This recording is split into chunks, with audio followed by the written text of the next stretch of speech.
उसमें आप 5%।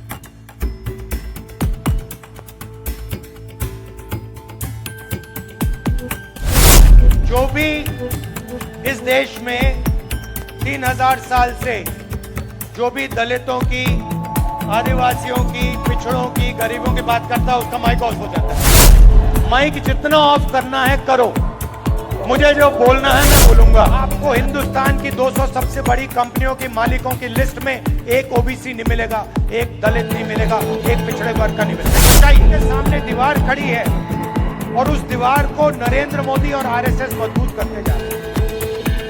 जहां भी उनको अपॉर्चुनिटी मिलती है वो दीवार में सीमेंट। अदानी आदिवासी है क्या? दलित है, पिछड़े वर्ग का है। अंबानी आदिवासी है क्या? दलित है, पिछड़े वर्ग का है। टाटा, बिरला, ये आदिवासी है, दलित है, पिछड़े वर्ग के को नहीं। आज पार्लियामेंट हाउस में संविधान दिवस पर फंक्शन कराया।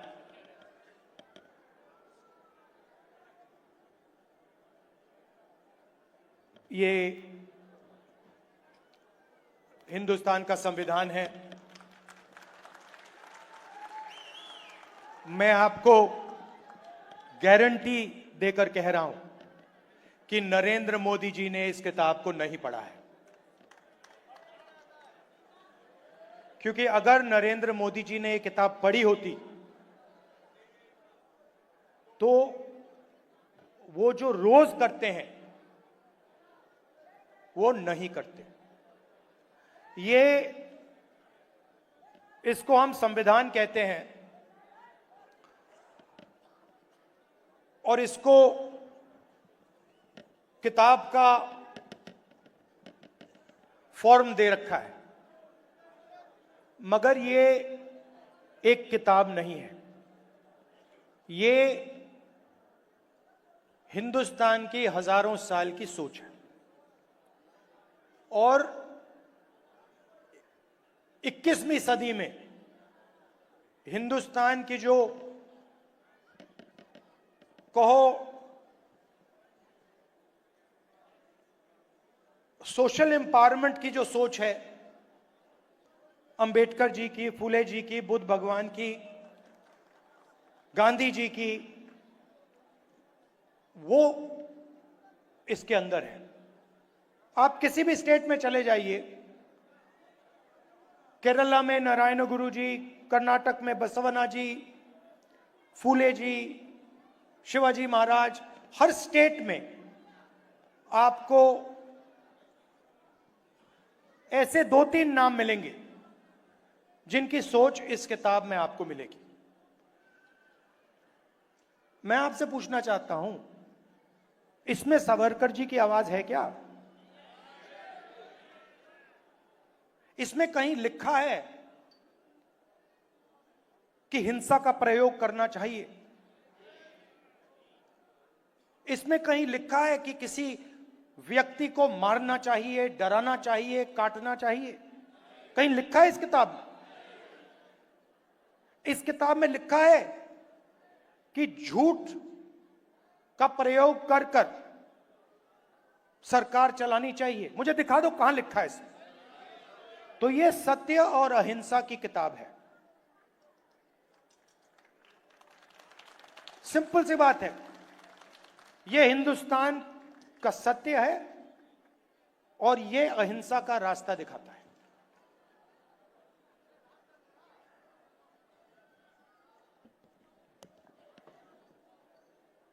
कुछ दिन पहले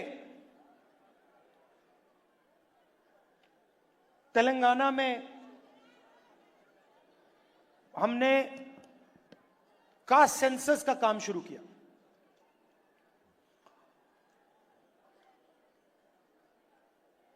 और वो ब्यूरोक्रेटिक एक्सरसाइज नहीं है।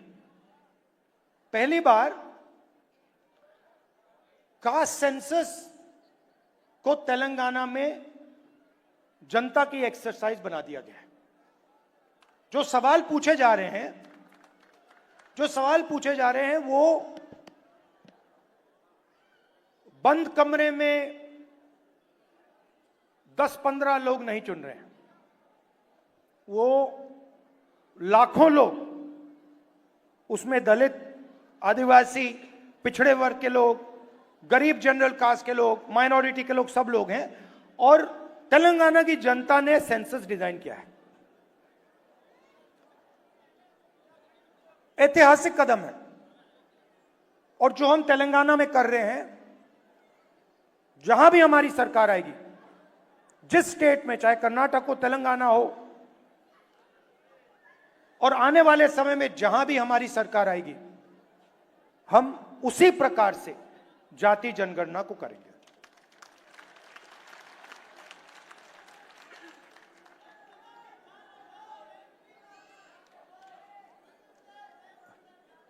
आएंगे, वहां भी आएंगे।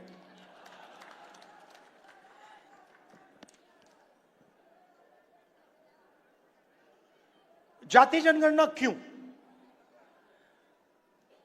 क्योंकि अगर हम हिंदुस्तान के पॉपुलेशन को देखें तो पूरा देश जानता है कि 15% दलित आबादी है, 8% आदिवासी हैं, तकरीबन 15% माइनॉरिटीज हैं। मगर पिछड़े वर्ग के कितने लोग हैं कोई नहीं जानता। लोग कहते हैं कि पिछड़े वर्ग के तकरीबन 50% हैं, कोई कहता है 55 हैं, अलग अलग स्टेट्स में अलग है। मगर पिछड़ा वर्ग 50% से कम नहीं है। कितना है कोई नहीं जानता है। तो अगर आप जोड़ लें, 50% पिछड़ा वर्ग हो गया, 15% दलित,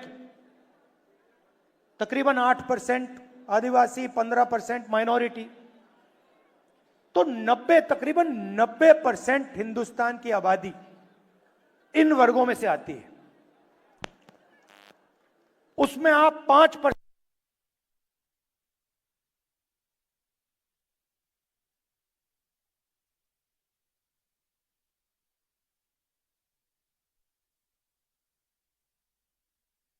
ऐसे ही होता है। मैं आपको बताता हूं, जो भी इस देश में 3000 साल से जो भी दलितों की, आदिवासियों की, पिछड़ों की, गरीबों की बात करता है, उसका माइक ऑफ हो जाता है। माइक ऑफ हो जाता है। आपने देखा होगा, मुझे कहा, जब माइक ऑफ हो गया तो मुझे कहा, काफी लोग आए और उन्होंने कहा जाके बैठ जाइए। मैंने कहा मैं नहीं बैठूंगा, मैं खड़ा रहूंगा, मुझे नहीं बैठना। माइक जितना ऑफ करना है करो, मुझे जो बोलना है मैं बोलूंगा।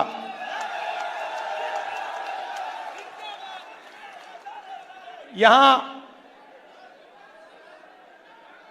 रोहित वेमुला जी की फोटो है पीछे, यहां पे ये बोलना चाहते थे, इनकी आवाज छीन ली गई। और हर रोज हिंदुस्तान में आदिवासी युवा, दलित युवा, पिछड़े वर्ग का युवा सपना देखता है, मैं इंजीनियर बनूं, मैं डॉक्टर बनूं, मैं लॉयर बनूं, मैं मीडिया में जाऊं, मैं आईएएस ऑफिसर बनूं।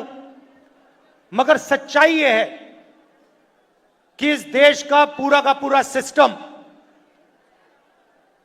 पिछड़ों, दलितों और आदिवासियों के खिलाफ खड़ा हुआ है। यह सच्चाई है। क्योंकि अगर नहीं होता तो मीडिया में हमें ओबीसी वर्ग के, दलित वर्ग के, पिछड़े वर्ग के युवा दिखते, एंकर दिखते, मालिक दिखते। 200 बड़ी बड़ी कंपनियां हैं, अदानी जी, अंबानी जी, टाटा, बिरला। इन कंपनीज में दलित, आदिवासी, पिछड़े लोग हमें मैनेजमेंट में दिखते, मालिकों की लिस्ट में दिखते। मगर नहीं, आपको हिंदुस्तान की 200 सबसे बड़ी कंपनियों की मालिकों की लिस्ट में एक ओबीसी नहीं मिलेगा, एक दलित नहीं मिलेगा, एक पिछड़े वर्ग का नहीं मिलेगा। ये सच्चाई है। तो आपको कहा जाता है, दलितों को, आदिवासियों को, पिछड़ों को कहा जाता है कि यह देश आपका है, इस देश में आपकी भागीदारी है, इस देश में आपकी प्रगति हो सकती है। मगर अगर हम डेटा को देखें तो यह बिल्कुल झूठ साबित होता है। डेटा दिखाता है कि 90 लोग हिंदुस्तान की सरकार को चलाते हैं, बजट बांटते हैं, 90 में से 3 दलित, 3 ओबीसी, 1 आदिवासी। 100 रुपए में से 5 रुपए ओबीसी वर्ग निर्णय लेता है। 100 में से 5, आपकी आबादी 50%, भागीदारी 100 में से 5।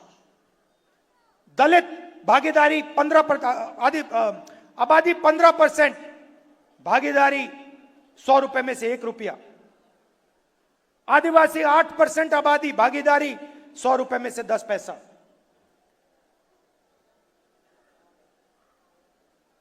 आपके सामने दीवार खड़ी हुई है और आप जानते हो, और आप इस बात को गहराई से समझते हो। समझते हो नहीं समझते हो? यस सर, समझते हो ना ठीक से कि आपके सामने दीवार खड़ी है और उस दीवार को नरेंद्र मोदी और आरएसएस मजबूत करते जा रहे हैं। जहां भी उनको अपॉर्चुनिटी मिलती है, वो दीवार में सीमेंट डाल देते हैं। पहले पब्लिक सेक्टर हुआ करता था, उसको निकाल दिया, सारा का सारा प्राइवेटाइज कर दिया, दीवार मजबूत की। पहले सरकारी स्कूल हुआ करते थे, सरकारी अस्पताल हुआ करते थे, सारे के सारे हटा दिए। आज दलित को, आदिवासी को, पिछड़े वर्ग के किसान को कोई भी इलाज की जरूरत हो, लाखों रुपए आपके जेब में से निकलते हैं। निकलते नहीं निकलते? और कहां जाते हैं? आपकी जेब में जाते हैं क्या? पिछड़ों की जेब में जाते हैं? दलितों की जेब में जाते हैं? आदिवासियों की जेब में जाते हैं? नहीं, 25 अरबपतियों की जेब में जाते हैं। उन 25 अरबपतियों में मुझे दलित नाम बता दो, आदिवासी नाम बता दो, पिछड़े वर्ग का नाम बता दो। मैं खड़ा हूं, बता दो, एक नाम बता दो। अदानी आदिवासी है क्या? दलित है, पिछड़े वर्ग का है। अंबानी आदिवासी है क्या? दलित है, पिछड़े वर्ग का है। टाटा, बिरला, ये आदिवासी हैं, दलित है, पिछड़े वर्ग के को नहीं। तो सारा का सारा आपका धन आपके जेब में से निकालकर उनके ओर जा रहा है। और उसमें मैं कहना चाहता हूं 5%, 7% बेचारे जनरल कास्ट के गरीब लोग भी शामिल हैं, उनको भी कुछ नहीं मिलता। खोखले सपने दिए जाते हैं। 24 घंटा मैं 20 साल से देख रहा हूं, 24 घंटा आपको बताया जाता है कि आपको जगह है, आपकी जगह है, आपको जगह मिलेगी, मगर नहीं। ये जो संविधान है, इसकी सोच की रक्षा करना चाहते हैं। हम चाहते हैं कि जो इसमें लिखा है